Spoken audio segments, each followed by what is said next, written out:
সেই মুহূর্তে আল্লাহ রাব্বুল আলামিন কোরআন পাকের আয়াত নাযিল করত। এভাবে করে আস্তে আস্তে করে 23 বছর ধরে আপনার আমার নবীর উপরে কোরআনের আয়াত নাযিল হয়েছিল। ওই বলুন সুবহানাল্লাহ। মাদ্রাসা নয় তোরে ভাই, নবীজির ওই ফুল বাগান, যে বাগানে ফুল তুলিতে বুকে নিয়ে যায় কোরআন। মাদ্রাসাতে পড়তে যাব, শিখব মোরা হাদিস কোরআন। কোরআন পড়ে আলিম হলে বাড়বে খোদার কাছে মান। মাদ্রাসা, স্কুল, কলেজ, ইউনিভার্সিটি এবং মাদ্রাসার মধ্যে আসমান তথা জমিনের ডিফারেন্স। জোরে বলুন সুবহানাল্লাহ।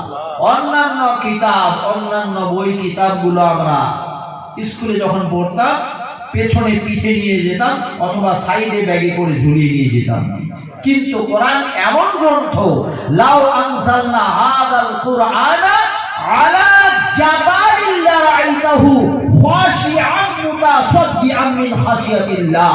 জোরে বলুন সুবহানাল্লাহ।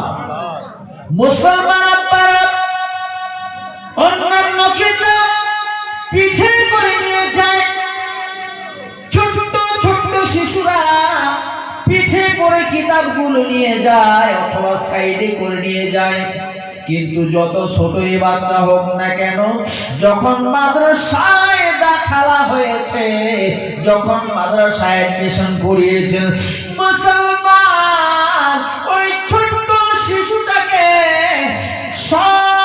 সর্বপ্রথম যিনি গুরু তিনি হচ্ছেন মা। মা বলছেন, বাবা তুমি মাদ্রাসায় যাবে, ওযু করে নাও। ঠিক কিনা বাবা? মা বলছে, বাবা মাদ্রাসায় যাবে, এটা নবী পাকের ঘর, একটু ওযু করে নাও। মা ওযু কাকে বলে? বাবা একটু হাতটা ধুয়ে নাও, একটু মুখটা ধোও, একটু মাথাটা মাসে করো, পাটা ধুয়ে নাও, এটাকে ওযু বলে। মা শিক্ষা দেয়, তাই না? বলছে বাবা ওযু করে নাও। এবার বগদাদি কায়দাখানা হাতে তুলে দিয়েছেন, বলছেন বাবা এটা তুমি নিয়ে মাদ্রাসায় চলে যাও। বাচ্চা দেখবেন অনেক সময় ওই কায়দা বইটা নিয়ে হাঁকাহাঁকি করে না বাবা? একটু কথা বলবেন। হাঁকাহাঁকি করে। আমি তো মাদ্রাসা পড়াই আছি, 21 বছর বদলাবাড়ি টাউন মসজিদে আছি আমি। অনেক বাচ্চা দেখবেন বইগুলো নিয়ে হাঁকাহাঁকি করে, কেন? বাচ্চা তো বোঝে না। তখন বলি, মা এটা আল্লাহর কালাম। কালাম মানে কি? আল্লাহর কথা, এটা আল্লাহর কিতাব। এটা যদি তুমি এরকম করো গুনাহ হবে, আল্লাহ পাপ দিবে। ছোট বাচ্চা কিভাবে বলতে হতো না? যদি ছোট বাচ্চাকে বলেন আল্লাহ পাপ দিবে, তো বাচ্চাটা একটু ভয় পায়। আব্বা আমার ভাইয়েরা, মা বলছে বাবা শোনো, এটা আল্লাহর কালাম, কোরআন পাকের একটা অংশ। কায়দা আম্মা পাড়া। বাবা শোনো শোনো, এটা দিয়ে হাঁকা যাবে না, এটা পেছনে নেওয়া যাবে না, এটা ডানে নেওয়া যাবে না, বামে নেওয়া যাবে না। বলছে মা কোথায় নেব? মা শিক্ষা দিচ্ছে, বাবা তুমি কায়দাটা এভাবে করে বুকি করে নিয়ে যাও। জোরে বলুন সুবহানাল্লাহ। ছোট্ট শিশু বগদাদি কায়দাটা এভাবে করে বুকি নিয়ে টুক টুক টুক টুক করে মাদ্রাসার দিকে রওনা দিয়েছে। কি শিক্ষা হচ্ছে মাদ্রাসায়?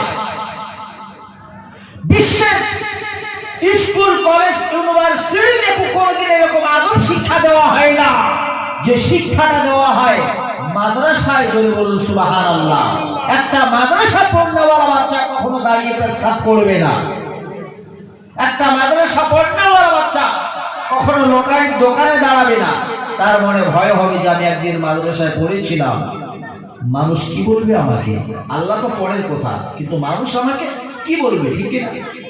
মুসলমান আব্বারা, ছোট বাচ্চা টুক টুক টুক টুক করে বগদাদি কায়দাটা নিয়ে, আম্মা পাড়াটা নিয়ে কোরআন শরীফ খানা নিয়ে ওই বুকে করে মাদ্রাসার দিকে রওনা দিয়েছে। কত আদব মাদ্রাসার মধ্যে, তাই কবি বলছেন মাদ্রাসা নয় তো রে ভাই নবীজির ওই ফুল বাগান,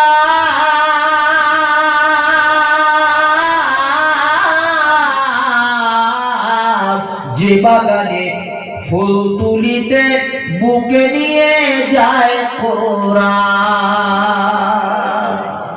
মুসলমান আব্বারা, এই কোরআনের ওজন কত, এই কোরআনের দাম কত?